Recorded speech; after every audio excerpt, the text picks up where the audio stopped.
Quote of the day, Thad Golis. Here you go. This Jonathan Fibonacci is dedicated to my beautiful son, Jordan. Now, see, Jordan's my son. I don't talk about my family a lot because I hashtag 2503 and holy shit, pieces of shit, mule shoe. What the fuck is mule shoe? I don't know. You know, here I am, Jonathan Fibonacci. Now, remember, I grew up in Oklahoma. Beautiful state. I don't think Oklahoma gets enough credit.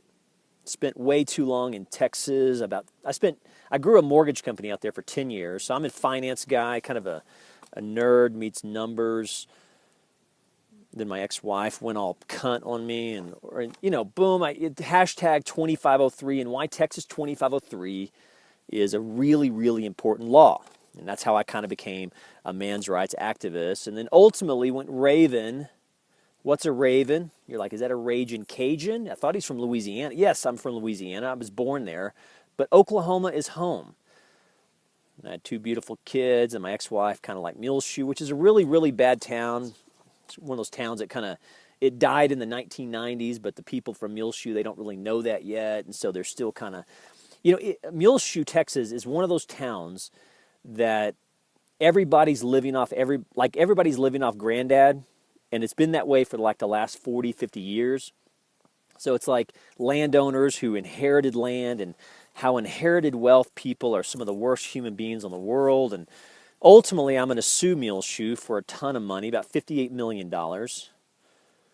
for not enforcing a law called Texas 2503. And why that's a very big deal. And boom. So here you go. Here I am, Durango, Colorado.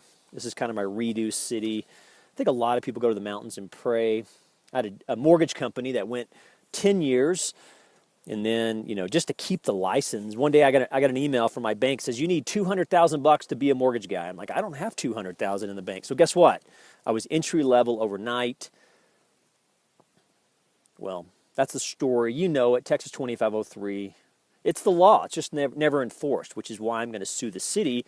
Because when a city doesn't enforce a custodial law, then that's a federal violation.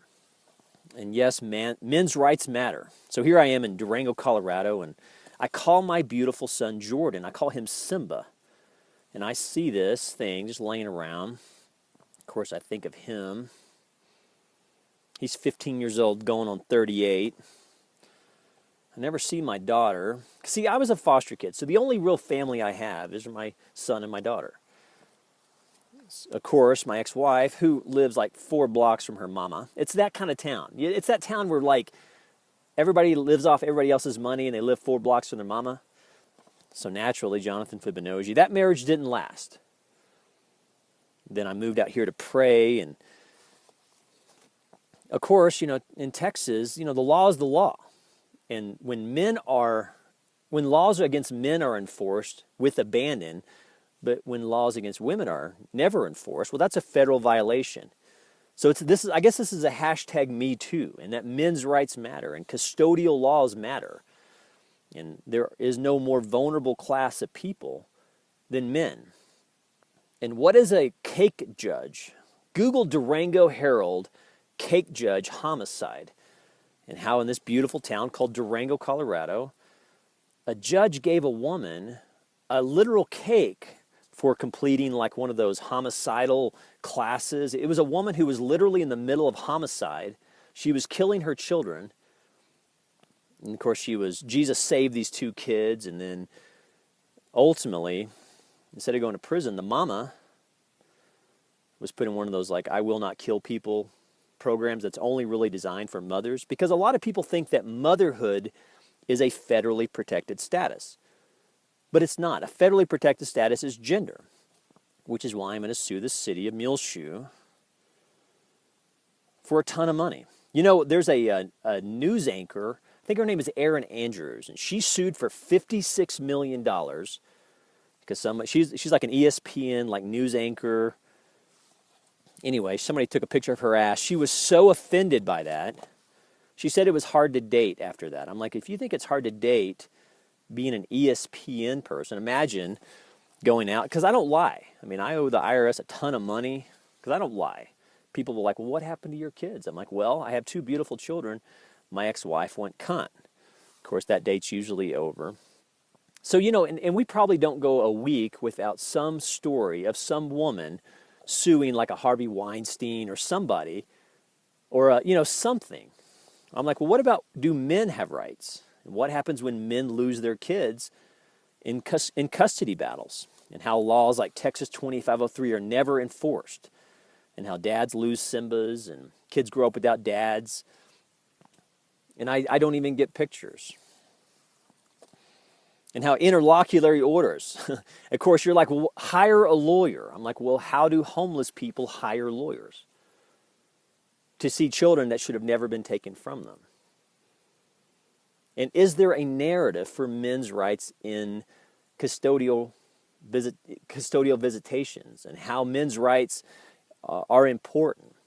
And there's a lot of documentaries. I mean, just Google men's rights. There's one documentary called The Red Pill. And then there's another documentary called Marriage Inc. That guy's out of San Diego. Basically how it's legal extortion, how women can do and say anything they want. Here in Durango, Colorado, I saw that the local high school was doing a play on, I think the author was Miller, and the play was The Crucible. Remember that we all had to read The Crucible? Well, The Crucible is a story about men's rights, whether that you know it or not, and how a town like Durango that's void of racial tensions, you can really see the disparity between the two genders and how women own the legal system. And when feminist dogma becomes law and entire classes of people lose, when men lose, or when any class of people lose in a court system 98% of the time, that's a corrupt system. And who's talking about? Boom. You're like, Jonathan Fibonacci, are you really going to sue Muleshoe for $58 million? Yes, and I'm probably going to sue Durango for at least $23, $25 million. They've arrested me 3 times for homeless charges. And who's telling the story of homeless people and why that's important? There's a movie called Munich, and it's a great Steven Spielberg movie. It's a story about Golda Meir, and how Golda Meir was a prime minister of Israel. And she has this quote that I think is so applicable to men's rights. You're like, how is Golda Meir a Jew, a prime minister Jew? Well, if you watch the movie, and I encourage you to watch it, there is a scene in there where she says, nobody cares about dead Jews. Well, I will say this, nobody cares about men's rights. Nobody cares that men are slandered. Nobody cares that men lose businesses. What courts care about is that men pay child support, and how we need to be conscious that our court systems are becoming a place where women view men, and therefore judges view men 2 ways. We're either predators or we're a paycheck. And if we don't get out of the way, well, it's the crucible. And everybody's a witch. Anyway, I saw this picture. I saw this little Simba reminding me of my son. Even has one of those, you can hear it. See, I don't even know. What's it saying? I don't know. It says men's rights matter. Thank you for taking this journey with me. Class action lawsuit, Texas 2503. Remember, there was a time when feminism was a joke too, and people laughed. But Harvey Weinsteins are rich, and there's going to come a day where people are going to go, listen, this is not acceptable. McCarthyism is not acceptable. Slander is not acceptable. When children lose fathers, look at the science. You're like, science or the law? Well, I think the law should be accompanied with science. And show me one study that shows that children are better off without their fathers, and how we need true equality beginning in civil cases.